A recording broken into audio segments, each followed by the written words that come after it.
منظور تھی یہ شکل تجلی کو نور کی، قسمت کھلی تیرے قد و رخ سے ظہور کی۔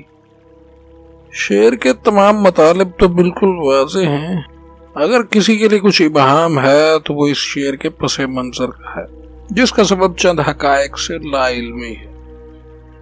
پس اگر اس پس منظر میں واقع وہ حقائق ذکر کر دیے جائیں تو شعر سمجھنا کسی کے لیے بھی مشکل نہ رہے گا انشاءاللہ۔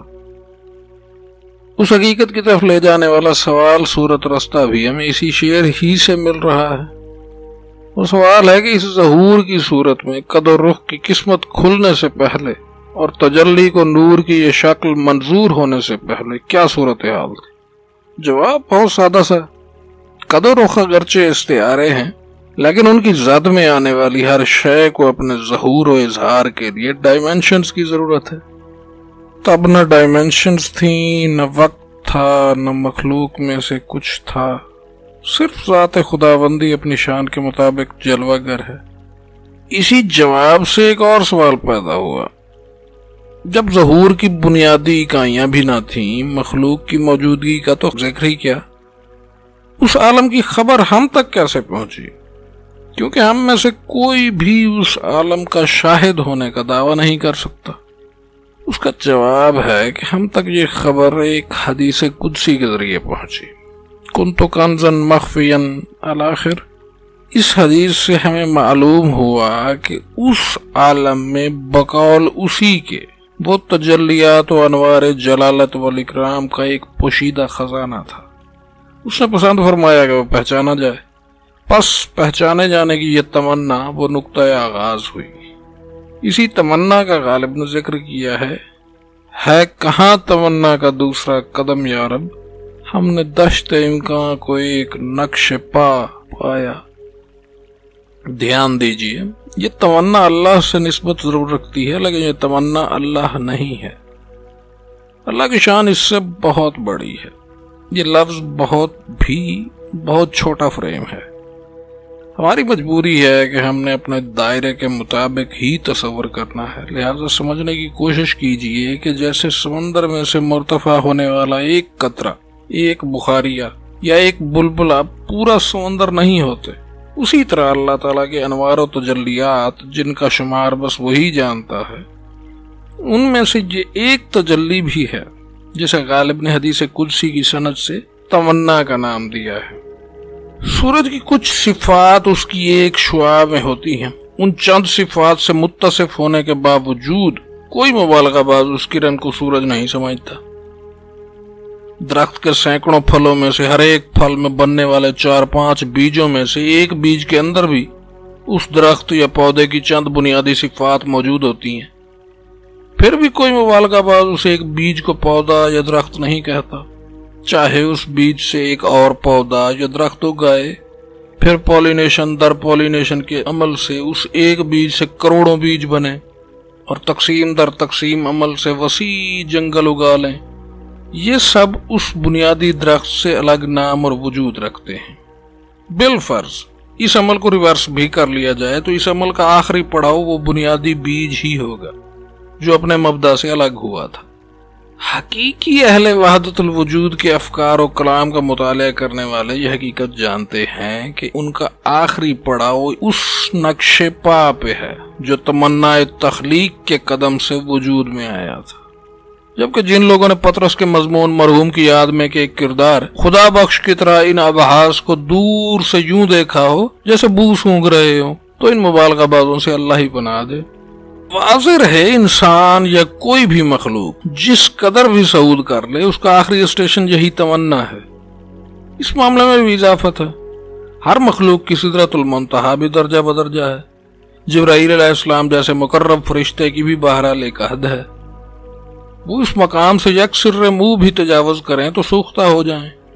ایک بار پھر واضح رہے کہ بطور فرشتہ کسی کی حد صعود یہ ہے کہ وہ جبرائیل ہو جائے، اور بطور انسان کسی کی حد صعود یہ ہے کہ وہ مقرب ولی اللہ ہو جائے۔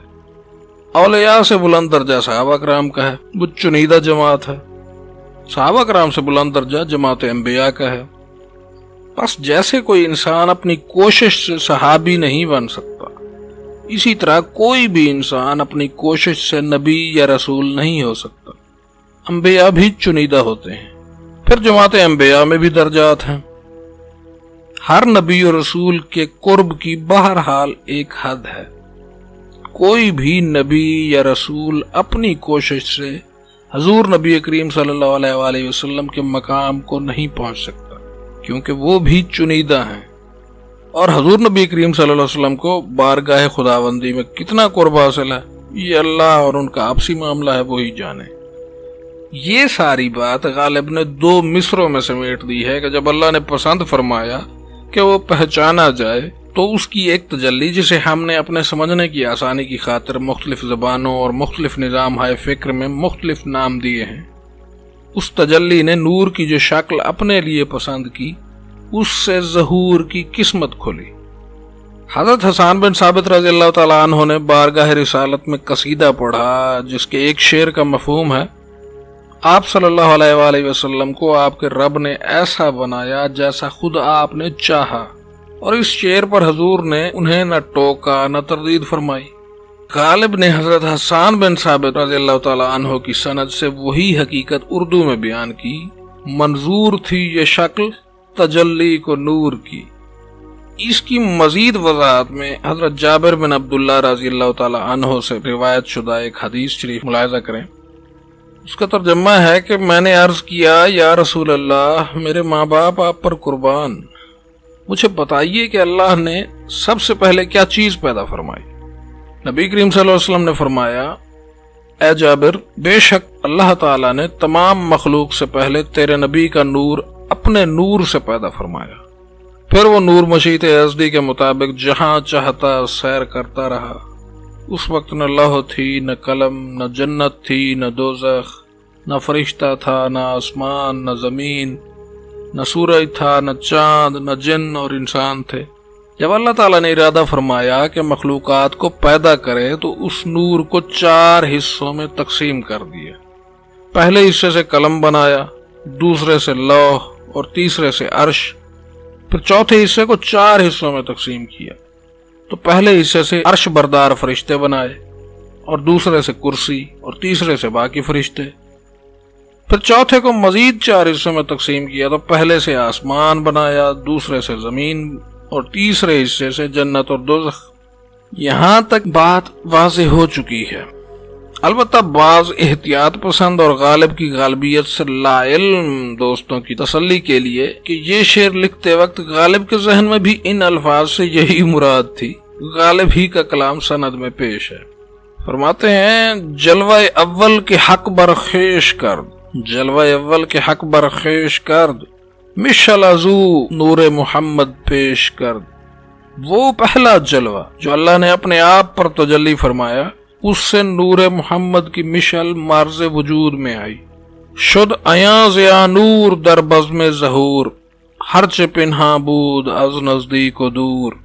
اس بزم ظہور یعنی عالم ظاہر میں جو کچھ بھی نزدیک سے دور تک پوشیدہ تھا، اس نور محمدی کی روشنی میں عیاں ہو گیا۔